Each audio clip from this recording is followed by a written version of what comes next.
welcome to all to this event of the NCCC Traders by Nature, Impact, Entrepreneurship and the Story of an Unusual Chocolate Bar.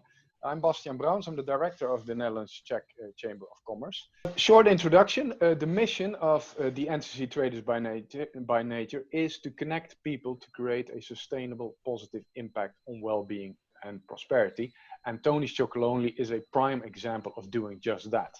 Here I go to capitalism. The core idea of capitalism is you start a business and you try to make some money, but it goes a step further. That money you reinvest into your business, so you can hire more people to lift them out of poverty and to improve their life circumstances.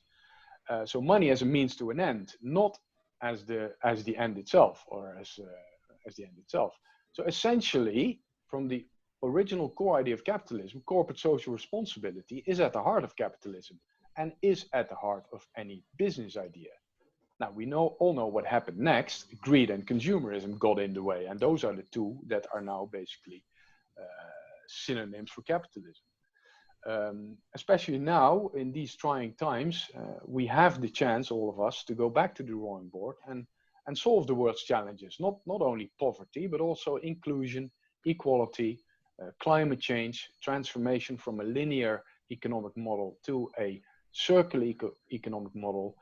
We have the chance to safeguard the planetary boundaries and achieve the sustainable development goal.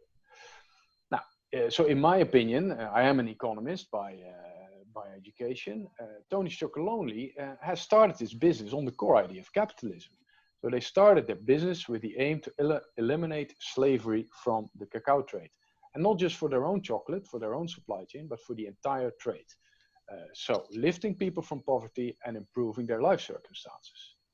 Now, and who better than to tell the story themselves than Tony's Chocolonely. So I'm really proud to have today with us Ynzo van Zanten, who is the Chief Choco Evangelist, best job title I've ever heard, of Tony's Chocolonely.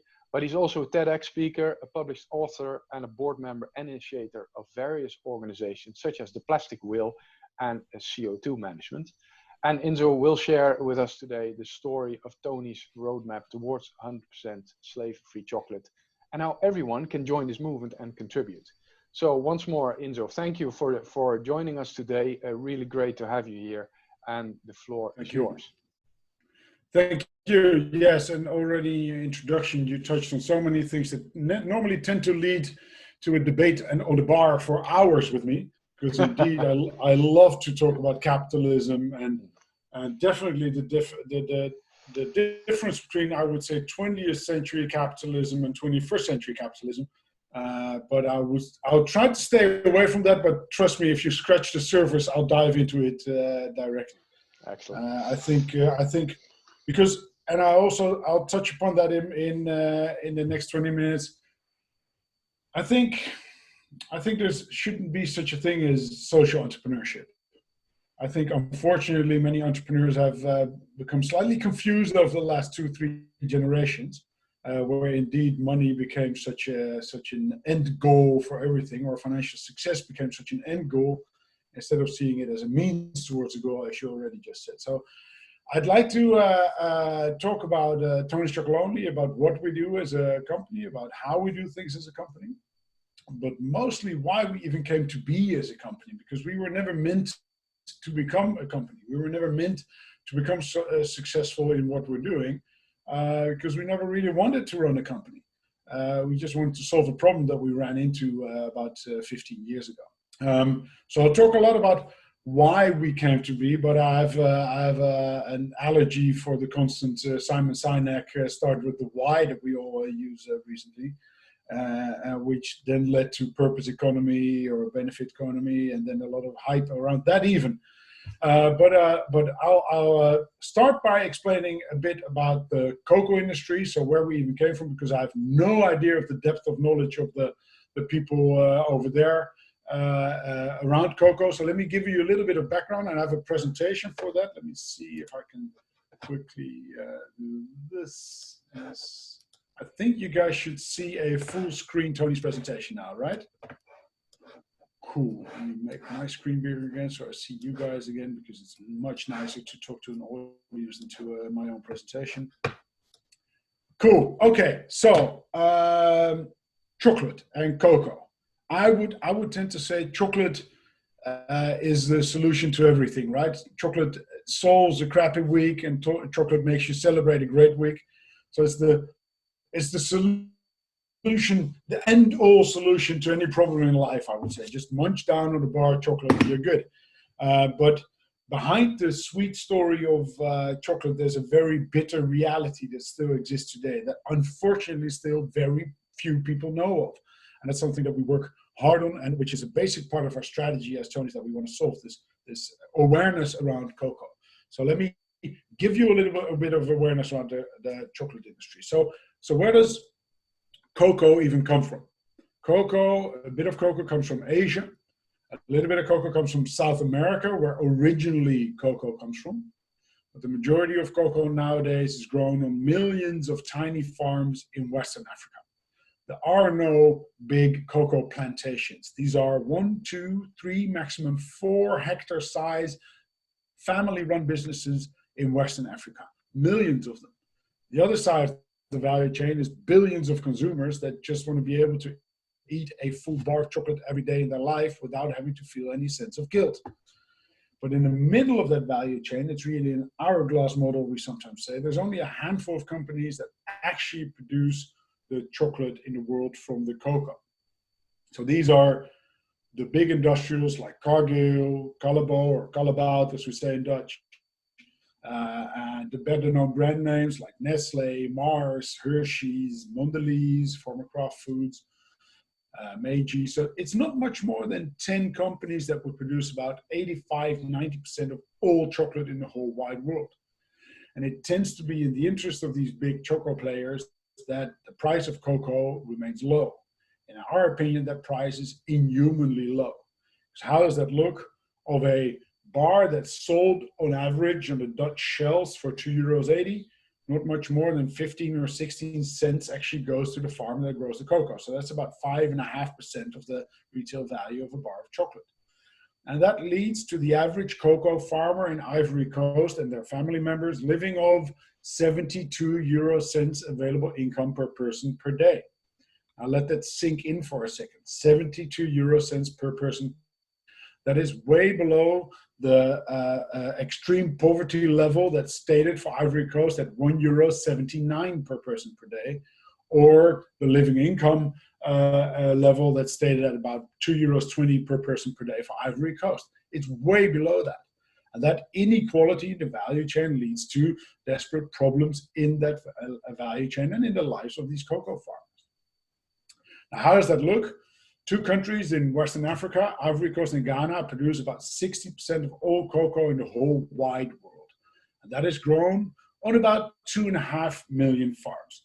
And specifically in this setting of today, I talk about 2.5 million farms, because these farmers don't happily go to the Chamber of Commerce to enlist themselves. But Tulane University did research there. It's about 2.5 million cocoa farmers in Ghana and Ivory Coast alone. And on those farms, there's 2.3 million children that work there, which in itself we don't mind if it weren't for the fact that 90% of these children work in illegal circumstances. And it's important to know that it's not just illegal according to International Labor Organization standards, but it's also illegal according to local law. And that means that these kids work with heavy machinery, work with chemicals, walk around with big sharp machetes, which is quite common over there, or at the age of 6, 7, 8 years old, go around carrying bags of cocoa beans that weigh 60 kilos per bag. And in the very worst case, at least 30,000 children are subject to something that we call modern slavery. So these are kids that are forced to work without pay outside of the family environment, sometimes lured from neighboring countries like Burkina Faso under false pretenses of, we're going to educate you to become a cocoa farmer, you'll be able to send home some money, but these kids tend to disappear in that industry. And we think that's ridiculous in 2020 for a product that nobody actually needs, right? Chocolate. I mean, there's very few people that have chocolate on the bottom of their Maslow pyramid, let's be honest. Yes, there's a few, but we find that ridiculous in 2020. A luxury product that nobody needs, there's modern slavery in there. And unfortunately, it's a very unknown fact. Now, in 2001, there were two American senators called Senator Harkin and Senator Engel that set up the Harkin and Engel Protocol to eradicate the worst forms of child labor from the value chain of cocoa within 5 years' time. And the Harkin and Engel Protocol was signed by all of the big chocolate players that I just mentioned, by their CEOs. And then you think you're there, right? Signed, sealed, delivered, let's get to work on it.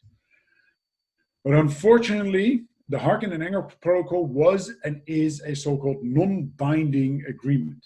And non-binding agreements don't get you anywhere. And it shows because now, 20 years down the line, none of the goals in the Harkin and Engel Protocol have been achieved. None of the goals have been achieved, I repeat. And in 2005, there was a Dutch television show called Keuringsdienst van Waarde, which, for the people who don't know it, it's like an investigative journalistic program looking at the, let me put this in blunt Dutch, the reality behind the bullshit of food marketing sometimes. And Teun van de Keuken, a journalist of Keuringsdienst van Waarde, was shocked when he realized that almost at the end of the first term of the Harkin and Engel Protocol, so after the first 5 years of the protocol, none of the chocolate players was actually taking their responsibility and making a change, because nothing had been done in the cocoa industry. It was a complete fake, the Harkin and Engel Protocol. But Teun had an issue because Teun is a television journalist, and none of these big players wanted to speak to him on camera. So Teun came up with a smart move. And Teun bought 10 different bars of different brands of chocolate that he was sure that somewhere in the value chain there had been forced child labor. And Teun put a camera on himself, and he took a bite of each and every of those bars, and he called the international alarm number, 112. And he said, I want to turn myself in as a chocolate criminal. Now, it was quiet on the other end of the line. They don't get these phone calls every day. So Teun explained, Teun said, according to international law, if you're aware of criminal activities in the value chain of a product that you buy, you make yourself complicit to those illegal activities. So by buying and consuming chocolate, of which I know that there's forced child labor in there, I make myself complicit to financing modern slavery. And that's illegal, so you have to come and arrest me.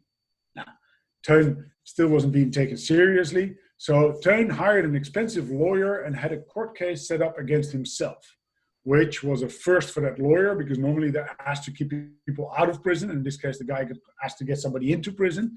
But it was a brilliant move, because Teun worked for a tiny production company of Keuringsdienst van Waarde, and they would have never gone to court if they would have sued one of these big players, because there'd be a platoon of lawyers on his doorstep the next day. And in this case, they could only stand by and watch what the verdict of the judge would be, and they would have to abide by that verdict.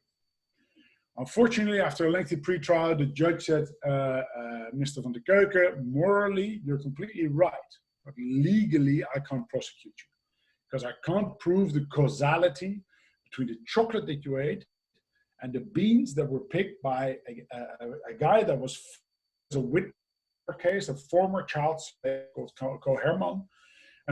So the court case led to nothing. Teun didn't have the footage that he was looking for, and he didn't have the sentence of the judge that he was looking for. So Teun said, you know what, I'll change that system from within, and I'll start my own little chocolate company called Tony's Chocolonely. Tony's, the international name for Teun, a very Dutch name, and Chocolonely for his lonely battle in the chocolate industry. Hence the unpronounceable brand name that we still go by today. And don't worry, because about 80% of the Dutch always talk about Tony Chocolonely instead of the lonely. We even had to buy the second URL because emails were always bouncing, because they keep sending it to tonychocolonely.com instead of tonyschocolonely.com. But anyway, a little chocolate company was born, but with a huge mission to not only make our own chocolate 100% slave-free, but to make all chocolate worldwide 100% slave-free. Now, we're really proud of the fact that we are able to now say that in Holland we became market leaders, outdoing all traditional competition and even exceeding the 19%. I think we're at 20% market share at the moment. And we're available in Holland, Scandinavia, Finland, Germany, Belgium, France, the US, the UK, where we launched last year, and some exotic places like Dubai, Japan, Taiwan, and Australia and Mexico. So we're really in no time becoming a global brand, but we're still really holding on to the beliefs and the foundations and the culture of a small company. Because as a wise woman, Anita Roddick, the founder of The Body Shop, once said, if you think something small can't make a difference, try sharing your room with a mosquito. And we're the mosquito in the room of the chocolate industry, constantly buzzing in the back of their ears, sometimes stinging, and hopefully keeping them awake at night like a proper mosquito should be doing. Now, how do we think we can reach that humongous mission of 100% slave-free chocolate worldwide? The very first step and essential in our strategy is to simply create awareness amongst the bitter reality about the bitter reality behind the sweet story of chocolate amongst chocolate consumers. Because we're convinced that when consumers and retailers, hand in hand, simply ask more questions about where their products come from and how it is made, that the producers of these goods will have to feel the pressure and will have to change their ways. Now, how do we do this? What kind of consumers do we look for? We are actively looking for those consumers that we call our serious friends.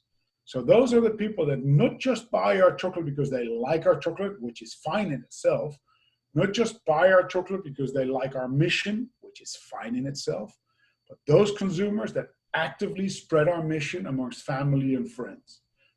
Now, how do we find those serious friends?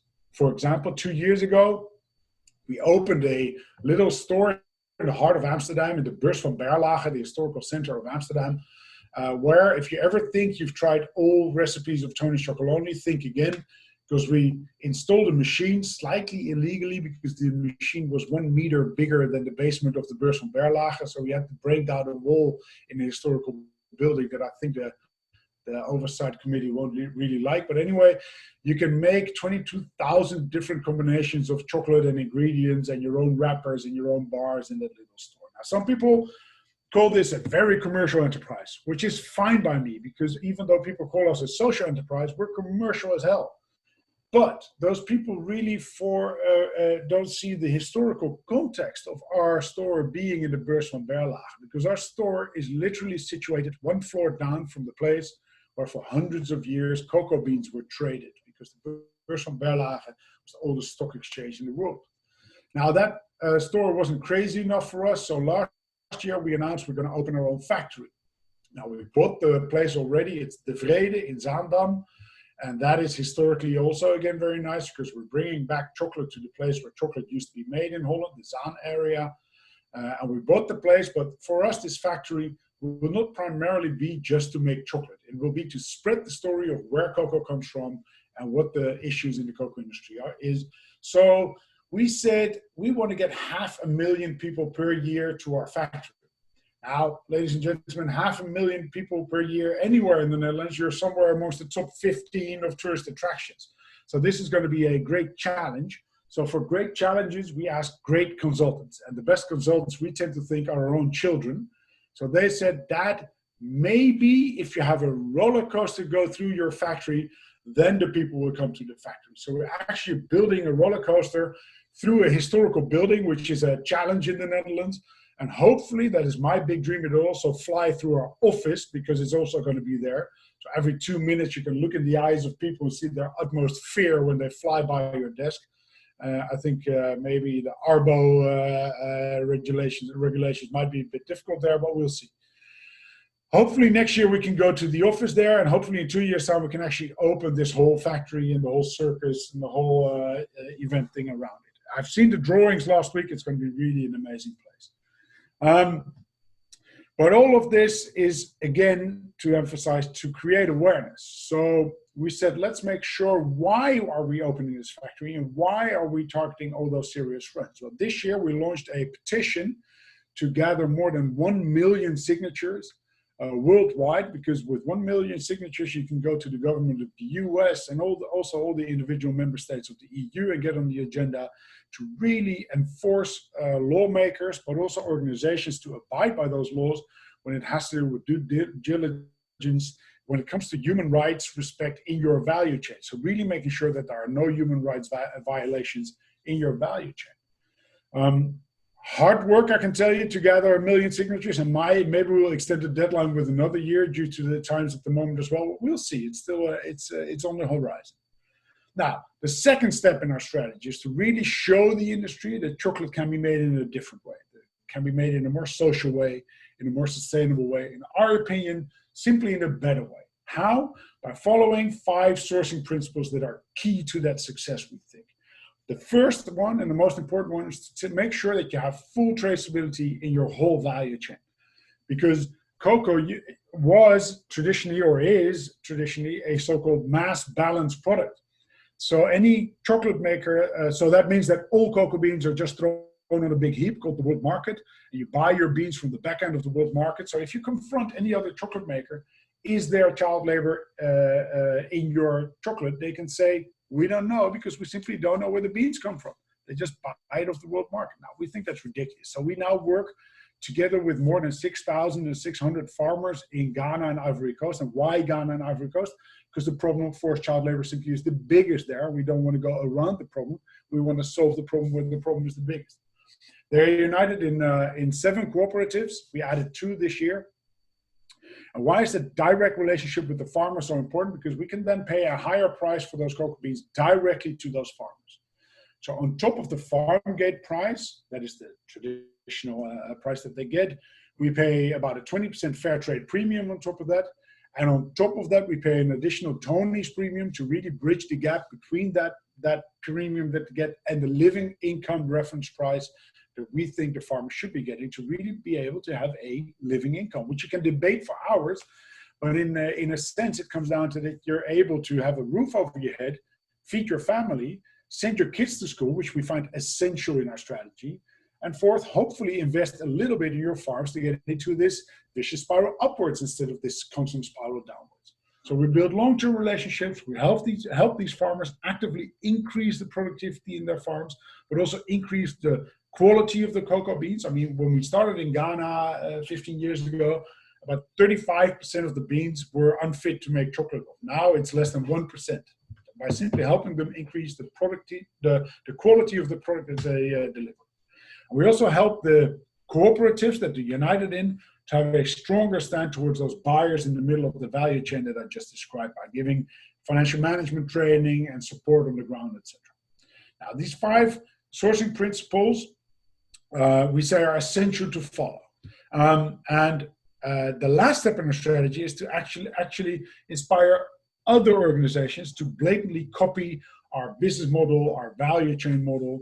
So copy those 5 sourcing principles that we work with. Now, I can tell you, ladies and gentlemen, we're being blatantly copied left and right in the Netherlands. I mean, there isn't a brand in Holland that doesn't have caramel sea salt as one of their favorite bars, which is the best-selling chocolate bar in the Netherlands, ours, fortunately. But that's not the whole kind of copying that we mean for them to do. So if we see that happening, if we see other manufacturers copying our packaging that they're copying left and right, even what you now see sometimes, the unequally divided bars without any story behind it, we salute them, we high-five them. And we tend to do that on social media because it ups the pressure for the next step. We then invite the CEOs of those companies also on social media to come by our office, to have a cup of coffee with us, and to celebrate their copying strategy, but to help them also not just copy the front end of our brand, but also copy the back end of our brand. So the whole value chain model that we work with. Now, last year, we were really happy that we could say that the biggest retailer of the Netherlands, Albert Heijn, started sourcing their chocolate through the same 5 principles that we do, together with Barry Callebaut, that produces the chocolate for both of us. And that is the good news, because that meant that Callebaut comes to a level or to a scope that they can actually roll this out for any brand of chocolate that they produce chocolate for. So there's no player that could say, we can't do this. It's the philanthropics in Amsterdam. It isn't. Commercial chocolate, and you can do this. And we call this the Tony's Open Chain Platform. So this was a question that Jeanette posed earlier. For us, it's really our USP is to get rid of the uniqueness in our SP.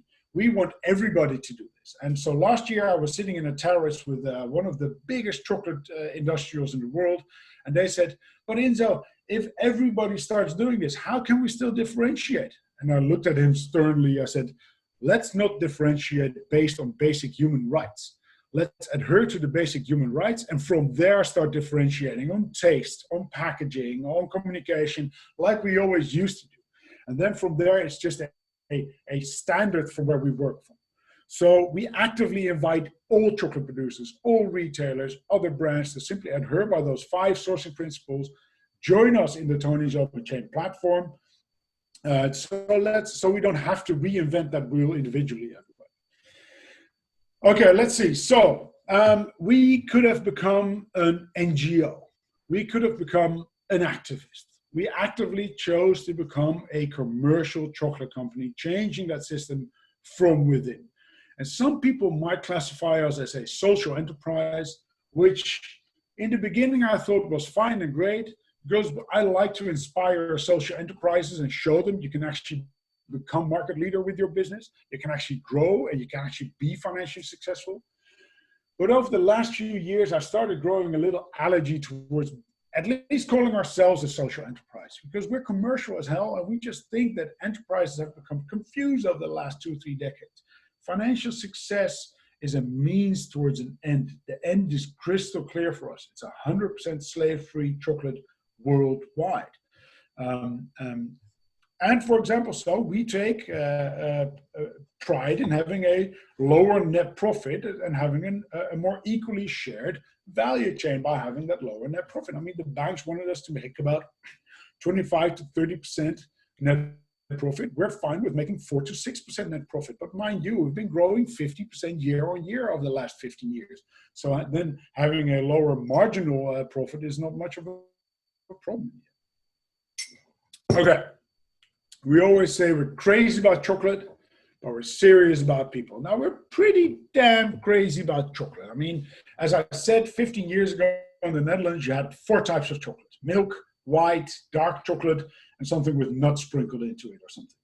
We have about 25 to 30 different recipes. At the moment, available only at the retailers in Holland. There's this bar that we just launched. It's white chocolate with, how to explain, candy cookies. So it's like a bastonjekoeken and cherries. It's like crack cocaine to a Choco junkie like me. So we have the craziest recipe. We have seasonal recipes. We have Sinterklaas bars. We have Easter bars. We have a big chunky Easter eggs because we like things to be big and chunky. So we have a constantly surprising portfolio of chocolate that we constantly put out. So surprising that I'm surprised that sometimes it's on the more serious news channels that Tony's launched a new bar. So NOS.nl or Nu.nl, we go like, why? It's chocolate. Anyway, crazy about chocolate, serious about people. When it comes to serious about people, we have a list of 5. And it's slightly narcissistic, but in our list of serious about people, number 1, we put our own team. And why is that? Because we're convinced that you can only reach that humongous goal of 100% slave-free chocolate by having the most engaged and committed team you can imagine. So like Richard Branson always says, I don't put customers first, I put employees first, because happy employees will deliver happy customers. And we're convinced of that too. We work on a very difficult, hard subject, very serious subject. We try to make that as fun as possible in the office by having the most amazing work environment, by specifically stating in your contract that you can bring home as much chocolate from the office to home as you can physically carry each and every single day of your work life. And to keep that slightly within boundaries, you get free running shoes when you work at Tony's. You know what a BMI is? So your body mass index. So we used to have a BMI bonus at the end of the year, which obviously became politically incorrect. So then we changed that to the maintain your BMI bonus. So at least your relative BMI didn't increase that year. We do boot camp together. We do yoga together. We have the most amazing lunches in the office because we always say the lunch in the office needs to be better than what you can get when you go out for lunch at the Westergasterrein. What else? We have unlimited holidays because we're just convinced that when you work with grown-ups and you're interdependent constantly within a company, you can take the other guy seriously enough to get his job done and then take off as much time as he or she needs afterwards to just load their batteries again. We have an extra paid leave for people that become father or mother. because there used to be a insult to fatherhood in Holland, which meant that you had 2 days off after the birth of your child, which I seriously think is an insult to fatherhood. And now you get 5 days, which is still a regular insult to fatherhood. But anyway, that's my activist HR heart starting beating there. So you have a month off as a dad, and we don't believe in discrimination based on gender. So the ladies get a month off extra as well. One that I personally really love, we have a baby bonus in the office. So not all employers like it in the Netherlands when you become pregnant because you're off for a long time. We applaud it. So if you have a child whilst working at Tony's, on the day of birth, you get €1,000 cash in your hands for your child. And if you make a child with somebody else within Tony's, you each get €1,000 cash in your hands. And seriously, it's become a business model because if you then call your child Tony, you get another €1,000. So you can make Tony's at Tony's during work time, create Tony's with Tony's. It's one big interbreeding session. Anyway, so that's on number one, our own team. And number two, obviously, those more than 6,500 farmers that we built these long-term relationships with. And mind you, before I start sounding like some kind of marketing boquito, 6,500 farmers isn't 0.5% yet of the 2.5 million farmers that we need to reach in Ghana and Ivory Coast. So we're a drop in the ocean. Even though we're market leader in the Netherlands, globally, we're a drop in the ocean still. What else? Number three, consumers, obviously. Number four, customers. That's a different thing. So those are the retailers that sell our bars. Those are all the retailers in the Netherlands nowadays, other than the low-end price fighters. Whole Foods in the US, Sainsbury's in the UK, etc., etc. And number five, the suppliers. So Barry Callebaut that make our chocolate. We often say we're not a chocolate maker, we're an impact maker through the way of chocolate. Barry Callebaut makes our chocolate.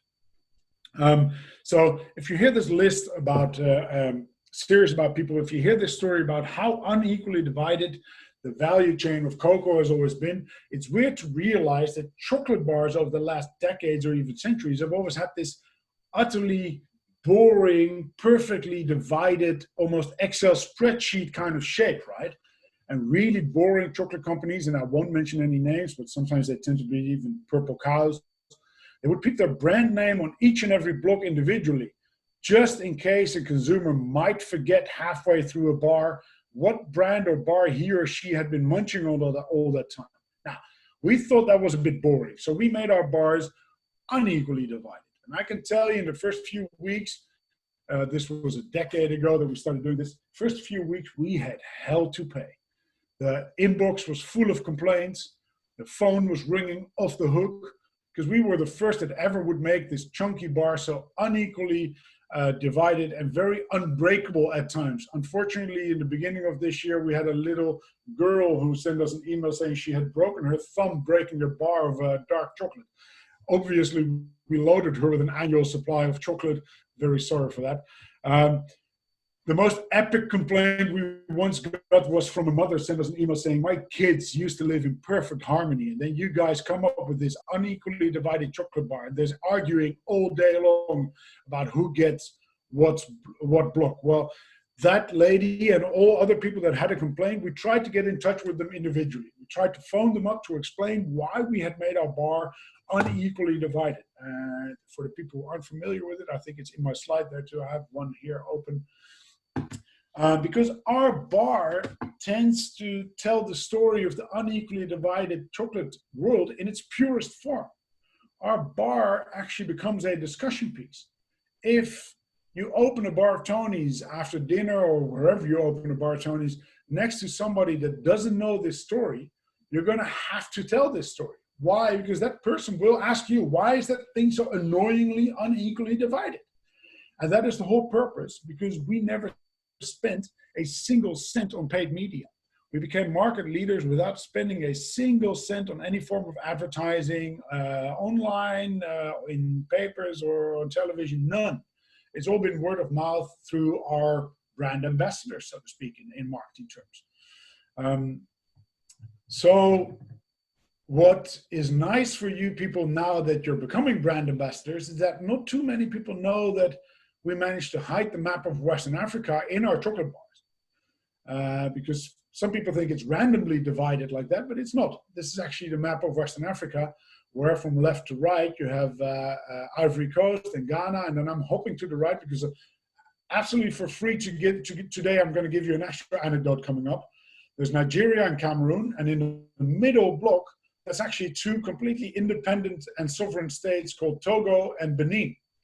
But at the very last moment when we launched the unequally divided chocolate bar, we realized we had an issue because neither in the block of Togo nor in the block of Benin, a whole hazelnut would fit. And at Tony's, we love whole hazelnuts. So we had a strong political discussion. Do we respect the sovereignty of Togo and Benin and start crunching up our hazelnuts like our competitors do? Or do we simply respect our own love for the whole hazelnuts and join Togo and Benin? And we did the latter because we just keep loving whole hazelnuts, and we tend to not tell this story in Western Africa too often. So that's an anecdote for you guys to tell at home and not to put on social media, please. And that is in a nutshell how we believe a small company can actually make a dent in a rusted down industry, in our case, the chocolate industry. Because we're convinced that by ourselves, we can make our chocolate 100% slave-free.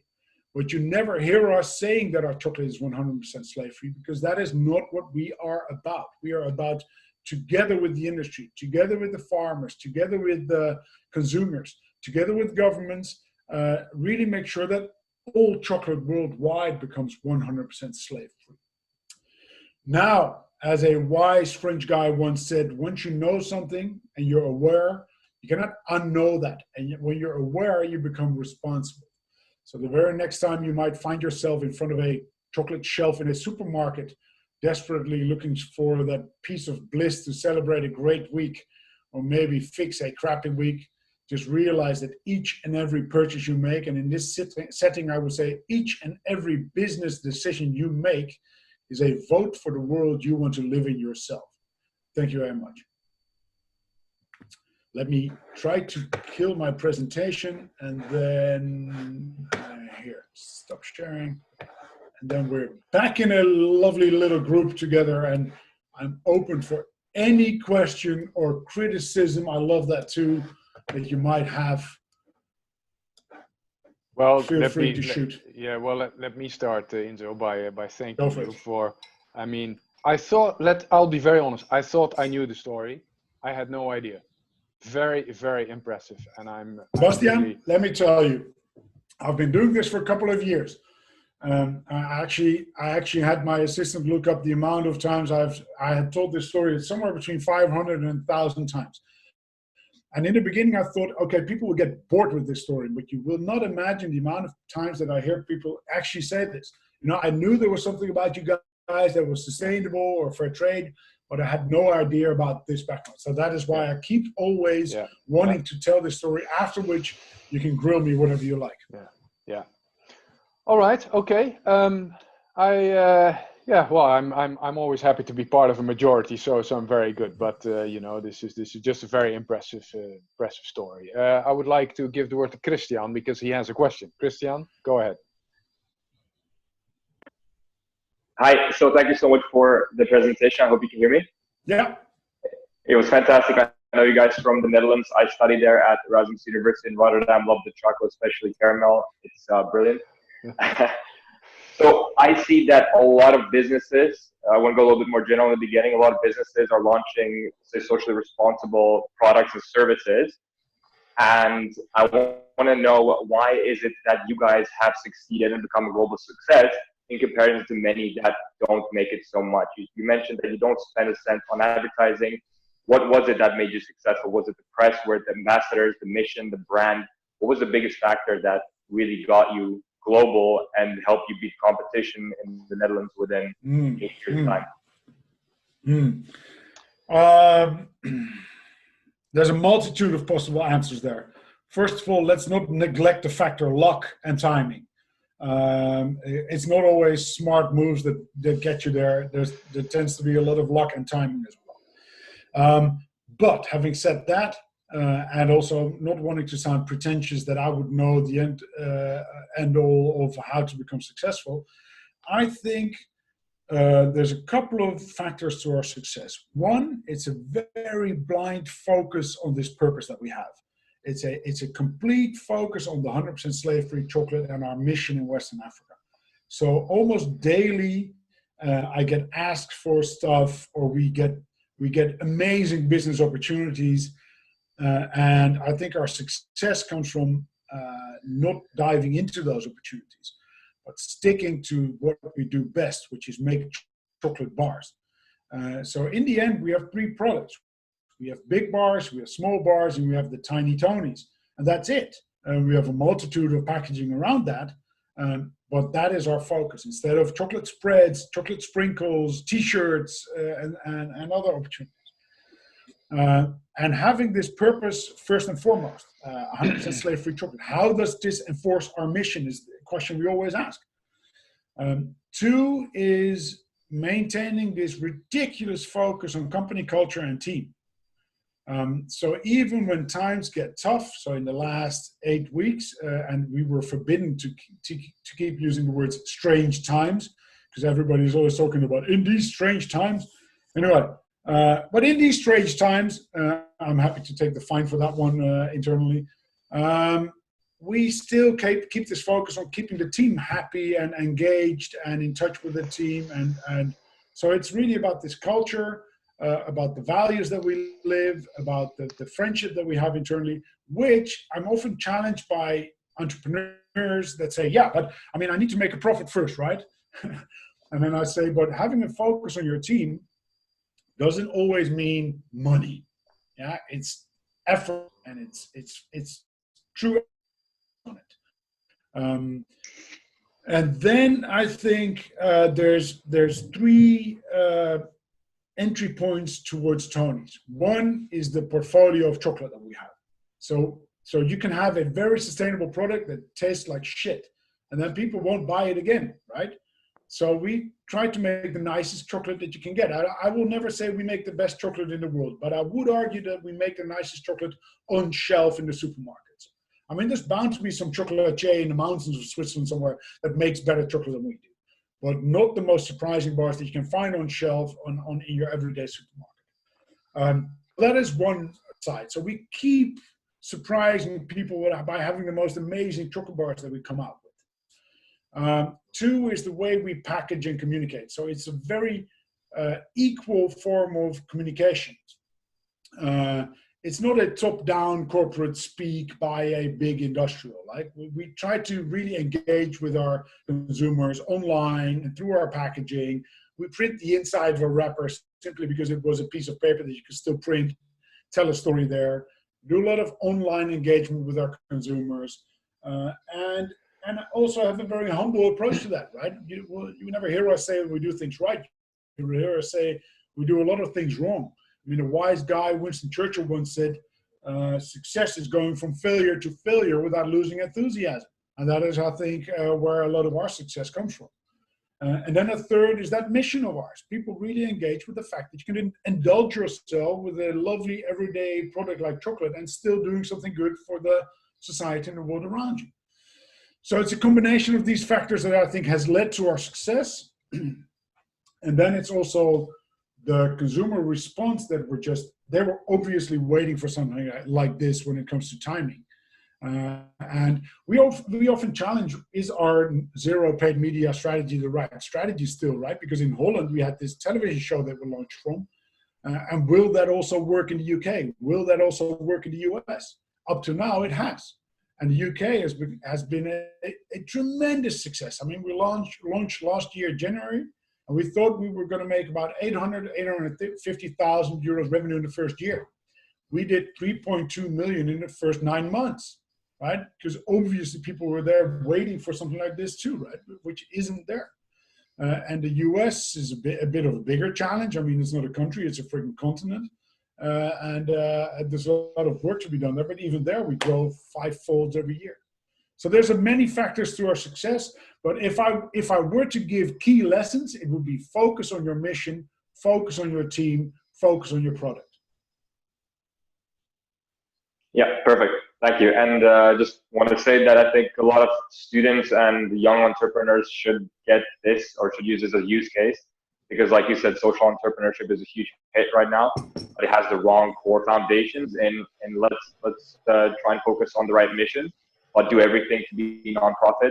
And I think that what you guys are showing, the use case that you're showing is fantastic, because I don't know if you can actually compete as a social enterprise with companies such as Milka, and you're just showing that you can outcompete them, still be profitable, and still make a change in the world. You know, last year there was a journalist that tried to grill me at a conference once, and he said, "So Ynzo, don't you find it a pity that," I always hate it when questions start that way, right? So, don't you find it a pity that, stating that it's already a pity that, don't you find it a pity that you guys came from such a philanthropic background, a journalistic background, activistic background, and have become such a commercial marketing machine? And then I looked sternly at him and I said, well, I find it a pity that you see that as two ends of one spectrum. And I think we show that it can be one and the same. I mean, we're commercial as hell, but the financial success isn't the end goal. So everything for us is really about being entrepreneurial. And often you see social enterprises maintaining that spectrum whilst we combine it, right? Many social enterprises still find it a dirty word to be financially successful, to call themselves commercial, which we find is fine. So we just stay away from social enterprise more and more and just show that entrepreneurship probably should be like this, right? And that is what I meant at the beginning with 21st century capitalism, which is much more about inclusiveness, much more about empathy, much more about, I would even say, a love economy, honestly, right? And we need a bit more of that in entrepreneurship and in the economy. So to come back again, to one more point that you just said, when I have been with Tony's externally for ages, and then I really came on board about 5 years ago. And then we used to not do much with students and universities, especially in Amsterdam, because we would say, yeah, they all know us already. We need to spread the word externally much further. And I turned that around 180 degrees, because I really believe that we need to touch the new entrepreneurs, the new generation of entrepreneurs much earlier, and show them that you can actually do good for the world whilst being a entrepreneur. So I tend to go to universities a lot. We have school cases that are downloadable, etc., etc. Yeah, perfect. Thank you. May I ask a question? Go for it. Bastian? No, go ahead, Jan Willem. I just wanted to check if somebody else had a question. So. Sorry, my screen froze, but I'll ask the question anyway. Yeah, go for it. Thank you very much. Really impressive. One thing I wanted to ask about impact, because you mentioned yourself, I think you're a drop in the ocean, and despite how impressive it is what you have achieved, you mentioned 6,000 farmers or something at a total of millions. The real impact would, of course, be if the big guys would change, which you mentioned. Exactly. They've been ignoring this. Now, obviously they will have noticed you by now. What do Nestlé, Mondelez, any of those guys respond at all? And is there any change to be expected there? Yeah, great question. I think also coinciding with something that Janet wanted to hear, right? Yes and no. There's a multitude of answers to this one too. Why do we want to grow so aggressively? So we have a 50% growth KPI. I always say, when you use the word KPI somewhere in the world, a puppy dies. So I tend to not use that word too often. But we have this aggressive KPI of 50% growth year on year. Why? That is not to satisfy shareholders. That is simply because if you are bigger, then you are more noticeable. And when you're more noticeable, people will start copying you. And that is exactly our strategy. So the third step in the strategy that I mentioned, the inspire to act part of our strategy, is really to inspire other organizations to take their responsibility. I would never be able to actually say we inspired any brand anywhere. But for example, if you see Mars Incorporated last year announcing that in the next 10 years, they are going to be investing $10 billion in the livelihoods of the farmers in Western Africa, that is great news. On the other hand, we are also the kind of company that needs to point to them that is less than 1% of their total revenue, which is not enough. For example, we work together with Nestle in the International Cocoa Initiative to implement a system that is called the CLMRS, so the Child Labor Monitoring and Remediation System, which is a measuring system on the ground to see how you're doing when it comes to impact, when it comes to child labor, when it comes to forced child labor, when it comes to modern slavery. So that's measured then. But we, for example, have now implemented that with all the farmers that we work with. Nestle, only a part of the farmers. So there we put the pressure on them. You need to do this everywhere.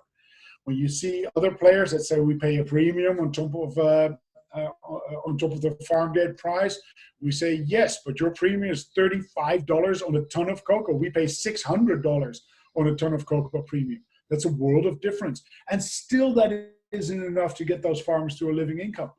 We are fair trade certified, which is great, but 38% of all chocolate on the shelves in the Netherlands is fair trade certified.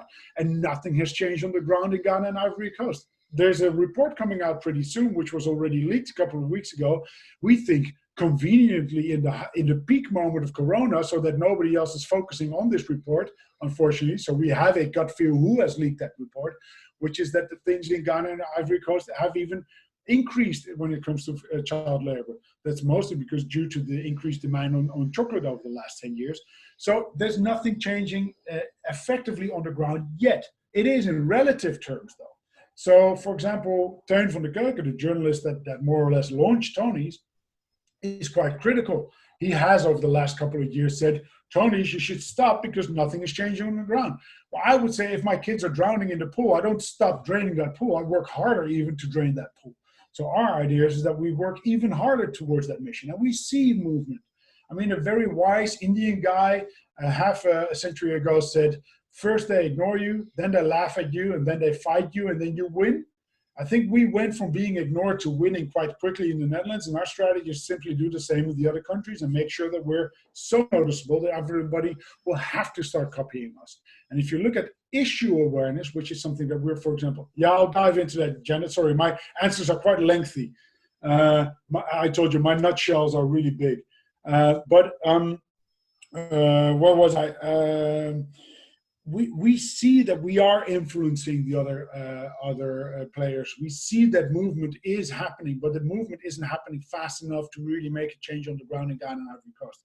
But there's things happening that hopefully we help to inspire, but it's not about us. It's really about working together. So initially we said we need to get 100% market share, and now we know that we need to get 100% of the market to do what we're doing. And we see that movement coming up. And if Barry Callebaut, the biggest chocolate maker in the world, can do this, everybody can do this. But it's also about consumers demanding different chocolate. Sorry, I think Janet was waving her hand not to get into the conversation, but to leave the conversation. She had another engagement at 11. Okay, cool. And since it's 11... Jan Willem, does that more or less answer your question? It does, yes. And I mean, I would have questions for another hour. Unfortunately, the time is up and there's other people I also need to leave. My one question would be, but perhaps we can touch upon this separately. 50% growth year on year is ambitious. I imagine that given the brand you have, there will be lots of people willing to work for you and work with you. I guess the concise question would be, what is it that you need from potential partners or other companies in the world to help you achieve those goals? And understanding that growth in itself is not a goal. Growth is not a goal, not for the sake of growth, but as an economist and I would almost say a liberal to right-wing activist, having moved to the left quickly over the last 2 decades. But I'm an economist and an entrepreneur in heart and soul. I think it's really, we can be entrepreneurial. We can make a change within a different form of capitalism in this planet. And I think the kick in the nuts that we're getting at the moment due to Corona, we need to embrace to really make that change happen, because humankind tends to have shown that they don't change. We are like frogs in a pan, right? Slowly heating up the water and not changing because we don't feel it anymore. We need these kicks in the balls. And the other day, somebody in an online webinar said very interestingly, he said, I hope we bounce back to the situation that we had before Corona, because we'll probably be scared about how quickly we then pollute the world, how quickly we see the blue skies turn gray again. And then we'll probably be so scared to realize, oh no, we need to do things differently. So what do we need from the world around us? Within the chocolate industry, I would say really following the sourcing principles. But my job would be done within a week if I would only inspire the chocolate industry. I hope to inspire many more entrepreneurs around us to really follow the same kind of principles of entrepreneurship and seeing that social entrepreneurship is a given. It should be entrepreneurship with social side in it. The rest of it, as we say in Dutch, is asocial entrepreneurship. I need to change that around. So everybody can make this change, and that will probably become like a synergetic thing if we all start doing this in different branches, and we see that a different style of capitalism is possible and still be successful entrepreneurs in the way towards that mission.